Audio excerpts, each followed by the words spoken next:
we can fully expect, given historical analysis and given social movement science, we fully expect a non-indictment of murder or non-indictment of killing of the officer who killed Tony Robinson. Right. And based on that, and based on that historical analysis, based on those current trends and conditions, and based on what's actually happening, and I'm sure many folks are paying attention, but based on what's happening with the police department and also in communities, we also know that a fair and a just investigation will not happen. Yes. And what we also have learned from observing other places like Ferguson, New York, LA, and many other places is not only don't we expect a fair local investigation, but we also cannot rely on a fair federal investigation. We have not yet seen the federal government act on the side of the black community against police departments. And so according to that trend, we do not expect that either. So it is now that Young, Gifted, and Black, you want to stand up? YGB.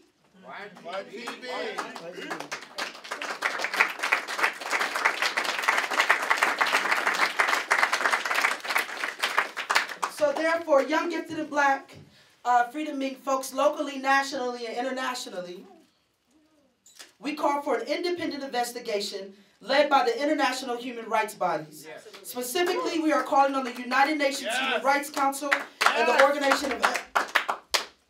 Organization of American States Inter-American Commission on Human Rights to initiate and conduct a dual-track investigation in Madison, Wisconsin. The first would be a completely independent investigation into the murder of Tony Robinson by Madison Police Officer Matt Kinney. And second would be an independent investigation into the gross racial disparities suffered by black people in Madison, including the manner in which the police serve as an occupying force of the black community. Yes. So the use of, I'm sorry, is standing cool?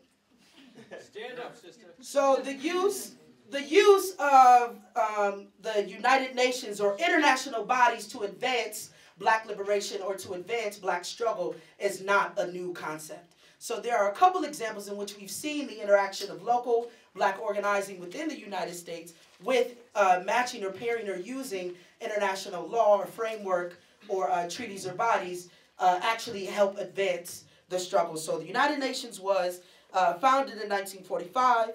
The National Negro Convention was founded in 46, and in 47.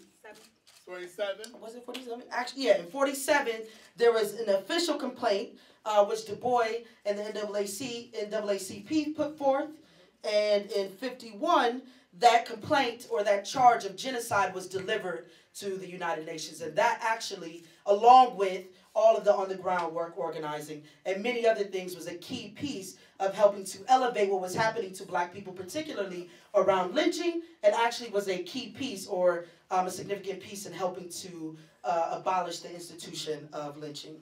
Another example in which we've seen local organizing, black organizing, be paired with international law or international bodies is the work that Malcolm X was doing. And in '63, Malcolm X said, we cannot expect the same country, the same group of people who are actively acting out violence against us to be the same people who will stop and hear our cries and stop that violence against us. So that's when Malcolm X made the call and said, black people should not be just fighting for civil rights. Instead, we need to elevate and fight for human rights. We need to go to a higher law, a higher body, a higher court, and to a bigger audience, in this case, not just the nation, but the entire world, to help further the black structure. The black struggle. And that's exactly what Young, Gifted, and Black intends to do here.